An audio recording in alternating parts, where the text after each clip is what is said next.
In the quiet village of Okamfo, where the golden sun dipped behind tall baobab trees and children ran barefoot through red dust, lived a young woman named Amina. Her laughter was known across the village, bright as the morning drums and soft as evening rain. She lived with her mother, a widow who sold handmade mats at the market. Life was simple, humble, and filled with the rhythm of love and work. Every evening, as the village cooled, Amina sat by the riverbank waiting for Tunde, a young farmer who had captured her heart. He was strong but gentle, known for his honesty. They had grown up together, playing beneath the same mango tree, sharing roasted maize during harvest, and dreaming of the same tomorrow. One evening, as the orange sky melted into purple, Tunde arrived with a small wooden carving in his hand, two hearts joined by a single line. "This," he said softly, placing it in her palm, "is our promise. No matter what the world asks of us, we'll choose love first." Amina smiled, her eyes shimmering. "Even if love costs us everything?" Tunde nodded. "Especially then." Their love became the talk of the village, pure, hopeful, and strong. But life, as it often does, began to test their promise. A drought came, the earth cracked, and the crops withered under the merciless sun. Food grew scarce, and the village council decided every strong young man must go north to work in the gold mines. Tunde's name was among them. The decision broke Amina's heart. "You'll come back," she whispered the night before he left. He cupped her face, eyes full of pain and determination. "I'll return before the rains. And when I do, we'll build our life together." They kissed under the old baobab tree, the wind carrying their vow into the dark, a promise sealed not by words, but by love that hoped to survive distance and time. The days passed like drifting clouds. Amina wrote letters that never found their way to Tunde. The mine was far, deep in the north where news traveled slower than wind. Still, every sunset, she walked to the riverbank, clutching the wooden carving, waiting. Her mother often said, "Child, hope is like a fire, it warms you, but if you hold it too long, it burns." But Amina's heart refused to let go. She continued weaving mats by day, whispering prayers by night. One afternoon, a traveler came to Okamfo, dusty and weary. "The mines," he said sadly, "collapsed last moon. Many men were lost." Amina's hands froze.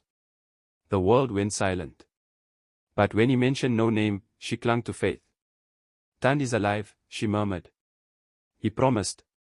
Weeks turned to months. One day, while fetching water, Amina saw an old man struggling to carry firewood. Without a word, she helped him home.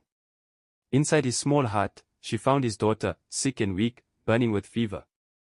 Without thinking, Amina stayed for days, nursing her with herbs and songs her mother once sang.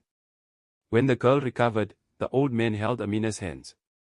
"You've given me my child's life," he said, tears glistening in his eyes. "May the world return your kindness 100-fold." Amina only smiled, though her heart still longed for Tunde. That night, as she walked home, the wind whispered through the trees, soft, almost like his voice. "I'm coming back." She looked to the horizon, tears slipping down her cheeks, believing still. A full year passed.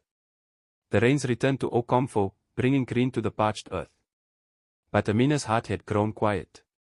Even her mother noticed. "You've waited long enough," he said one morning. "Life must go on, child." That evening, as thunder rolled in the distance, someone knocked on their door. Amina opened it, and there he was. Tunde. Thinner, worn, his hands scarred from the mines, but alive. For a long moment, they just stared at each other. Then Amina broke down, rushing into his arms. "You came back," she whispered between sobs. He nodded, tears in his eyes. "I nearly didn't. When the mine collapsed, I was trapped under the rock for 2 days. I thought it was over. But a voice, your voice, kept calling me to fight. When I escaped, I swore to return even if I had to crawl." The whole village gathered that night to welcome him. But what Tunde didn't tell them was the greatest truth, that he had traded half of his pay to save the other trapped workers, giving up his chance to leave sooner. Days later, as they sat under the same baobab tree where their love began, Amina whispered, "You lost everything for others, and yet, you still returned." He smiled faintly. "Love that demands nothing, gives everything." They built a small hut near the river, where laughter returned to their days. And whenever the wind rustled through the baobab leaves, it carried a whisper, a reminder that true love isn't measured by time or comfort, but by what we are willing to give up for another. And so, The people of Okomfo told their story for generations, the story of Amina and Tunde, who taught that sacrifice is not losing love, it's proving it.